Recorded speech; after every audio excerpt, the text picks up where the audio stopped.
Nemom government UPSൽ നടക്കുന്ന ഈ വരയുത്സവം ഉദ്ഘാടനം ചെയ്യാൻ കഴിഞ്ഞു.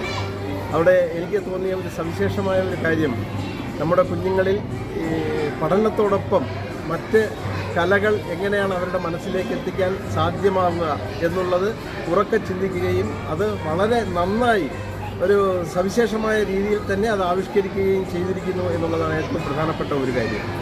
ഇത് നന്നായി വിജയിപ്പിക്കാനും നമ്മുടെ കുഞ്ഞുങ്ങളിലേക്ക് ഉദ്ദേശിച്ച കാര്യം കലയിലൂടെ അവരുടെ പഠനം എന്നുള്ളത് പൂർണ്ണതയിലെത്തിക്കാൻ കഴിഞ്ഞു എന്നും എനിക്ക് തോന്നുന്നു. കാരണം കുട്ടികളെല്ലാം വളരെ സജീവമായി ഇതിൽ പങ്കെടുക്കുകയും വരയ്ക്കുകയും ചെയ്യുന്നു എന്നുള്ളത് തന്നെയാണ് അതിൻ്റെ ഏറ്റവും വലിയ പ്രത്യേകത.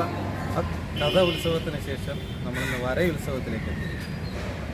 ബാലരാമപുരം ഉപജില്ലാതല വരയുത്സവത്തിൻ്റെ ഉദ്ഘാടനം ഇന്ന് ഗവൺമെൻറ് UPS നേമത്ത് നടന്നു. ഇവിടെ പച്ചക്കറികൾ തീമാക്കിക്കൊണ്ട് ഒരു വലിയ ക്യാൻവാസിൽ കുട്ടികൾ ചിത്രം വരച്ചാണ് വരയുത്സവത്തിൻ്റെ ഉദ്ഘാടന കർമ്മം നിർവഹിച്ചത്. 1000 വാക്കുകൾക്ക് പറയാനുള്ളത് ഒരു വരയ്ക്ക് പറയാൻ കഴിയും എന്ന് തെളിയിക്കുന്ന തരത്തിൽ വളരെ വ്യത്യസ്തമായ ഒരു അനുഭവമായി ഇന്നത്തെ വരയുത്സവത്തിൻ്റെ ഉപജില്ലാതല ഉദ്ഘാടനം മാറിയിട്ടുള്ളത്. എപ്പോഴും മാതൃകകൾ സൃഷ്ടിക്കുന്ന ഗവൺമെൻറ് UPS നേമം ഇവിടെയും വ്യത്യസ്തത പുലർത്തി. എല്ലാവിധ ആശംസ.